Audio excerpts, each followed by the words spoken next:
भरै पो यहाँ ब्रेन पर्ने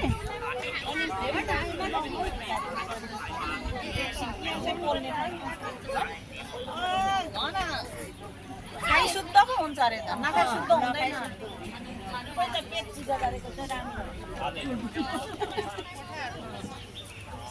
अनि दाजु चाहिँ यहाँ आफै बस्नुहुन्छ बुहारी नाति बुहारी नाति